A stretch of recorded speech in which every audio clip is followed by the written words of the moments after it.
When you think of brutal torture, you already know the Spanish are going to make an appearance. After all, these guys spent over 350 years during the infamous Spanish Inquisition, 1478 to 1834, coming up with creative ways to squeeze half-truths and confessions out of people. And when you've been running a torture empire that long, you're bound to invent some colorful methods. From the Spanish spider to the Spanish collar, the tickler, not the fun French kind, the donkey, and the star of the show, the Spanish boot. On paper, it was simple. A couple planks of wood, some braces, and a few sharp nails. But the results? Pure nightmare fuel. Victims had their legs sandwiched inside the contraption, while a wooden wedge was hammered in, forcing the boards apart. That wedge didn't just apply pressure. It shattered shins, ripped muscle, and crushed calves with every slam of the hammer. Each blow turned your legs into ground beef, all while the interrogator casually asked, "Sure you don't want to confess now?" And Spain wasn't alone in this madness. The Scottish experimented with heated leather bindings that shrank around the legs until bones snapped. Meanwhile, the French put both feet into an oversized iron boot and filled it with boiling water, oil, or if they really hated you, molten lead. For context, lead melts at 328 degrees Celsius, 622 degrees Fahrenheit. And if you thought dipping into a hot tub was painful, just remember, water at only 150 degrees Fahrenheit can give you third-degree burns in 2 seconds flat. Blinding punishments. Now let's talk about blinding. Ever hear the saying, an eye for an eye? Some civilizations took that literally. Known as blinding by abyssination, this punishment was common among the Greeks, Persians, and Byzantines. Your eyes are full of delicate nerves, and messing with them sends agony straight to your brain. Victims often had red-hot irons shoved into their sockets, their eyes gouged with special spoons or even doused with corrosive liquids like boiling vinegar. And no, you couldn't just blink the pain away, because executioners would often slice off your eyelids first. One of the most infamous cases was carried out by Byzantine Emperor Basil II.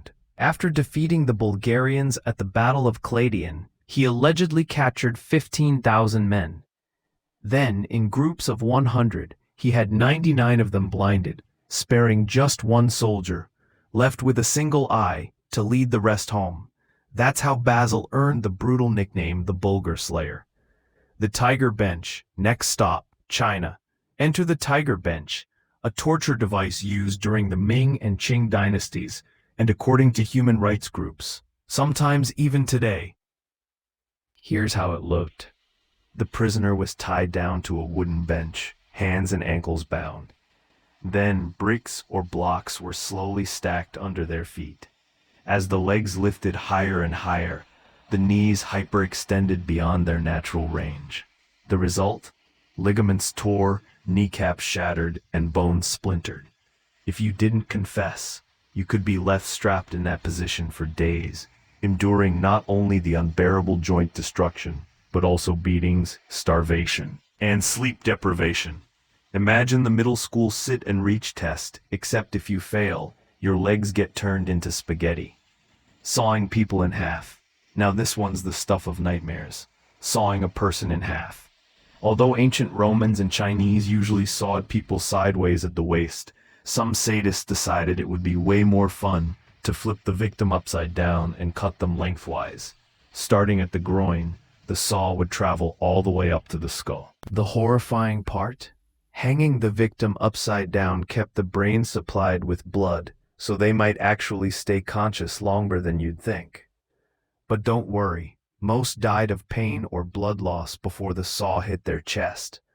One famous victim was Simon the Zealot, one of the 12 apostles. In Persia, around 65 AD, Simon was reportedly sawed in half for preaching. Ironically, he later became the Catholic patron saint of sawyers and tanners. Imagine being remembered for the exact tool that killed you.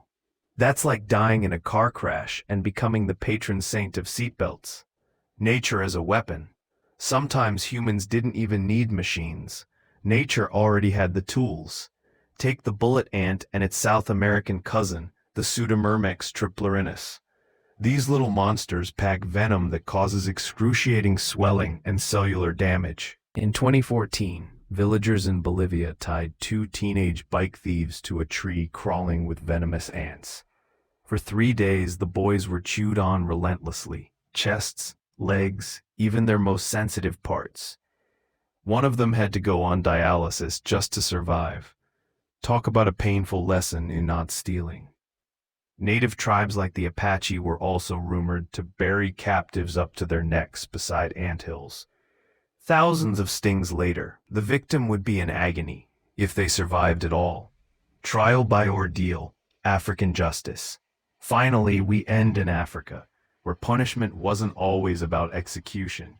It was about trial by ordeal. The idea was simple: survive and you're innocent. Die and well, you're guilty and dead. Trial by fire. Walk across hot coals, grab objects from boiling oil, or carry red-hot metal.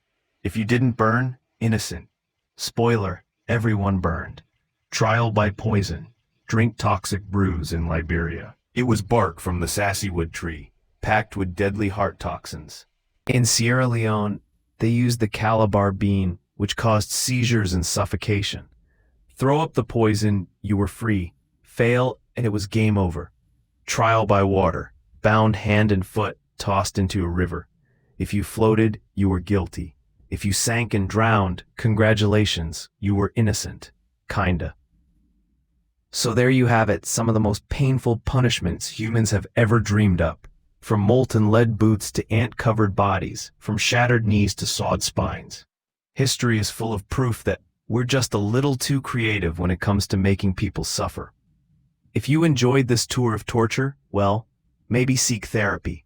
But also, smash that like button and subscribe for more wild history.